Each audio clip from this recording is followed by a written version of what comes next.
Hello అండి అందరికీ నమస్కారం। ఈ రోజు ఈ వీడియోలో మనం 2025 లో శ్రావణ మాసం ఎప్పుడు ప్రారంభమై ఎప్పుడు ముగుస్తుంది, దానితో పాటు శ్రావణ శుక్రవారాలు ఈసారి మనకు ఎన్ని వచ్చాయి, శ్రావణ మంగళవారాలు ఎన్ని వచ్చాయి, అవి ఎప్పుడు వచ్చాయి అనేది తెలుసుకుందాము। అలాగే వరలక్ష్మి వ్రతం ఎప్పుడు వచ్చింది అనేది కూడా ఈ వీడియోలో అయితే తెలుసుకుందామండి। ప్లీజ్ వీడియోని లైక్ చేయడం అయితే మర్చిపోకండి। అలాగే ఛానల్ ఎవరైనా ఇప్పటివరకు సబ్స్క్రైబ్ చేసుకోకపోతే సబ్స్క్రైబ్ చేసుకొని పక్కనే ఉన్న బెల్ ఐకాన్ క్లిక్ చేస్తే మేము వీడియో పెట్టిన వెంటనే మీకు నోటిఫికేషన్ అయితే వస్తుంది। ఇప్పుడైతే వీడియోలోకి వెళ్ళిపోదాము।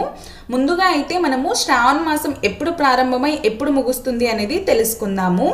25 జూలై 2025 శుక్రవారం శ్రావణ శుక్ల పాడ్యమి నుండి అయితే మనకి శ్రావణ మాసం ప్రారంభమవుతుంది।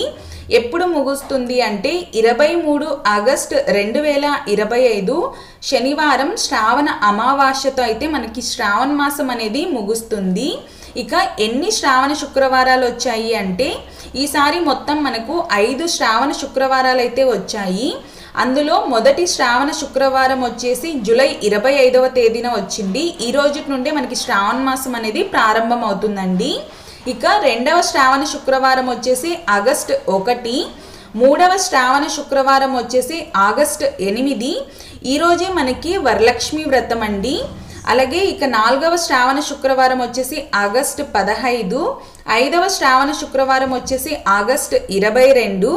ఇక ఇప్పుడైతే మనము శ్రావణ మంగళవారాలు ఎన్ని వచ్చాయి అనేది అయితే తెలుసుకుందామండి। ఈసారి అయితే మనకి మొత్తం 4 శ్రావణ మంగళవారాలు అయితే వచ్చాయండి। అందులో మొట్టమొదటి శ్రావణ మంగళవారం వచ్చేసి జూలై 29, రెండవ శ్రావణ మంగళవారం వచ్చేసి ఆగస్ట్ 5, మూడవ శ్రావణ మంగళవారం వచ్చేసి ఆగస్ట్ 12, నాలుగవ శ్రావణ మంగళవారం వచ్చేసి ఆగస్ట్ 19 అయితే వచ్చిందండి। ఇక ఈ 2025లో శ్రావణ మాసంలో వరలక్ష్మి వ్రతం ఎప్పుడు వచ్చింది అంటే కనుక మనకి ఆగస్ట్ 8వ తేదీన అయితే మనం వరలక్ష్మి వ్రతాన్ని నిర్వహించుకోవాల్సి ఉంటుంది। చూసారు కదండి, ఈ వీడియో మీకు నచ్చినట్లయితే ప్లీజ్ లైక్ చేయండి। అలాగే మీ ఫ్రెండ్స్ అండ్ ఫ్యామిలీ మెంబర్స్కి వీడియోని షేర్ చేయడం మర్చిపోకండి। వీడియో చూసినందుకు మీకు కృతజ్ఞతలు। ఓం నమః శివాయ।